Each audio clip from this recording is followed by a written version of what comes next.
ये match India लगभग हार गया हुआ था। इस मैच के अंदर इंडिया को कमबैक करवाने वाला वो कौन सा इंसान है, इसके ऊपर बात करेंगे। इंडिया वर्सेस ऑस्ट्रेलिया का सुपर 8 का एक आखिरी मैच था और इसके बाद अब एक और मैच जो अभी चल रहा है अफगानिस्तान वर्सेस बांग्लादेश का, जो कि बहुत इंपॉर्टेंट मैच है। तो मतलब कि ग्रुप 1 को अगर आप गौर से देखेंगे, इतना इंटरेस्टिंग कभी हिस्ट्री के अंदर नहीं हुआ कि वर्ल्ड कप का आखिरी मैच हो और 3 टीमें उम्मीदवार हो आखिरी पोजीशन के लिए। इंडिया ने तो क्वालिफाई कर लिया, लेकिन इस मैच के अंदर बड़े सारे अप्स एंड डाउन आए। सबसे पहले ऑस्ट्रेलिया का अप पॉइंट आया, विराट कोहली को 0 के ऊपर आउट किया। ऑस्ट्रेलिया को डोमिनेट करना चाहिए था, ऑस्ट्रेलिया यहां पे था, लेकिन रोहित शर्मा ने अकलमंदी दिखाई।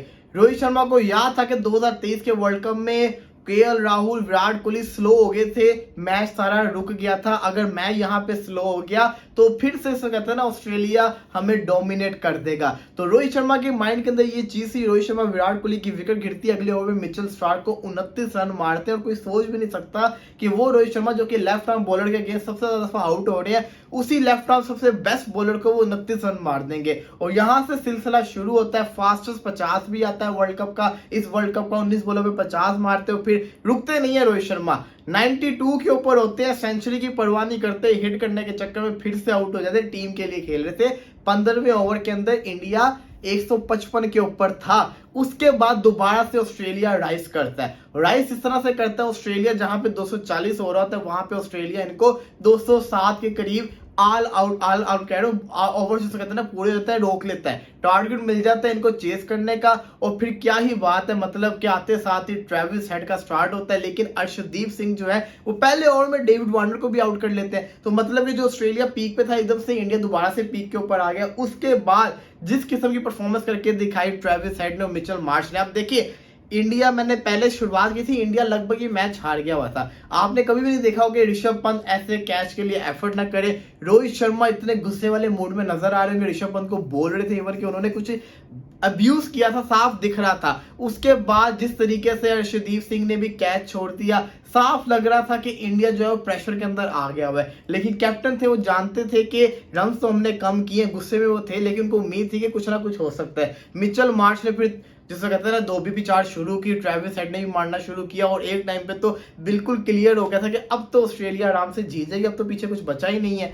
लेकिन तब जिसको कहते हैं ना, कुलदीप यादव की एंट्री होती है। कुलदीप यादव स्टार्टिंग में तो विकेट नहीं लेते, लेकिन उसके बाद अक्षर पटेल जो अन्य हाथ बटेरा पकड़ने की मिसाल होती है, डाई मारते हैं, हाथ में उनके कैच आया था और वो जो कैच पकड़ते हैं ना, वो मैच का पहला टर्निंग पॉइंट साबित होता है। उसके बाद फिर मैक्सवेल आते हैं, फिर ऑस्ट्रेलिया टॉप के ऊपर जाता है। अप्स एंड डाउन आप देखें कैसे कैसे ऑस्ट्रेलिया और इंडिया ऊपर नीचे जा रहे थे। मैक्सवेल आते हैं, जडेजा को पेलते हैं, हर एक को, बल्लेबाज को, वो जिसे कहते हैं हर बॉलर को पेल रहे होते हैं। लेकिन फिर क्या होता है, कुलदीप यादव आते हैं, अगेन कुलदीप यादव, जो कुलदीप यादव विकेट लेके जाते हैं ना मैक्सवेल की, वहां पे जिसको कहते हैं ना, मैच जो था ना, इंडिया ने जीत लिया। मेरी नजर में वहां पे मैच जीत लिया था, क्योंकि मैं ये जानता था कि नीचे अब इनकी जो बैटिंग लाइनअप है कोलैप्स कर जाएगी और इंडिया इनके ऊपर हावी हो जाएगा। और वो हो गया। एक जीता जिताया मैच ऑस्ट्रेलिया ने गवा दिया, 24 रन के मार्जिन से हारे, अपना रन रेट भी गंदा किया। और यहाँ से इसे कहते हैं ना, कहानी बड़ी इंटरेस्टिंग होगी कि कैसे इंडिया ने वापसी की। फिर बुमराह आपको पता है कितना खतरनाक बॉलर है। अर्शदीप ने भी फिर बॉलिंग करके विकेट्स निकाल ली। अर्शदीप सिंह ने,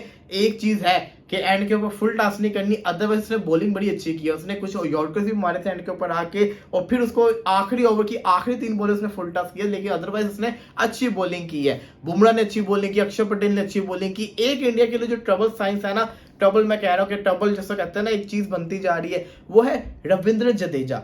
जडेजा के बल्ले से भी परफॉर्मेंस नहीं आ रही, जडेजा की बॉलिंग से भी परफॉर्मेंस नहीं आ रही। बाकी हर बंदा इंडिया के, इवन के दुबे परफॉर्मेंस दिखा रहा है, अक्षर पटेल दिखा रहा है, लेकिन रविंद्र जडेजा ने दिखा रहे जो कि बड़े मैच विनर है। तो सेमीफाइनल के अंदर बड़े मैच से विनर से उम्मीद आप कर सकते हैं। विराट कोहली का भी यही मसला है, विराट कोहली की भी बल्ले से परफॉर्मेंस नहीं आ रही। तो सेमीफाइनल बड़ा जरूरी है इंडिया के पॉइंट ऑफ व्यू से कि इसके अंदर कोहली और जडेजा का चलना बहुत ज्यादा जरूरी है। अगर बात करें इसी मैच की, तो इंडिया ने बड़ी शानदार विक्ट्री हासिल की, इंडिया तो क्वालिफाई कर गया। लेकिन जितनी तारीफ की जाए उतनी कम है। कप्तानों का कप्तान रोहित शर्मा, जो मैं बात बोल रहा हूँ, क्यों बोल रहा हूँ, क्योंकि दिख रहा है ऐसा कौन सा कैप्टन जो डोमिनेट कर रहा है। जॉस बटलर कर रहा है, लेकिन जो रोहित शर्मा ने किया है, वो जैसा कहते हैं ना, जॉस बटलर किसी बड़ी टीम के अगेंस्ट करेगा तब मजा आएगा। कप्तानों का कप्तान रोहित शर्मा जो बल्लेबाजी कर रहा था, कोई और होता, मैं दोबारा बता रहा हूँ, वो सेंचुरी की तरफ चला जाता। ये रोहित शर्मा ही था जो सेंचुरी की तरफ नहीं गया, जो टीम के लिए खेला, टीम को इसको कहते हैं ना, उसने इस मौके के ऊपर पहुंचाया और शानदार किस्म की परफॉर्मेंस करके दिखाई, बड़ी आउटस्टैंडिंग परफॉर्मेंस करके दिखाई है। रोहित शर्मा ने दिल जीता है, लेकिन इसी के साथ साथ इस मैच को जितवाने वाला जो असल हीरो है ना, वो है कुलदीप यादव। कुलदीप यादव, मैंने आपको पता ही होगा, मैंने 3 प्लेयर्स को पिक किया था जो प्रिडिक्शन के टाइम के ऊपर मैंने पिक किया था, विराट कोहली, रोहित शर्मा, कुलदीप यादव। कुलदीप ने भी मैच जितवाया, रोहित शर्मा ने भी मैच जितवाया। इसी के साथ अगर बात करें तो इस मैच के बाद जो कहानी थी वो तो बड़ी क्लियर हो गई है।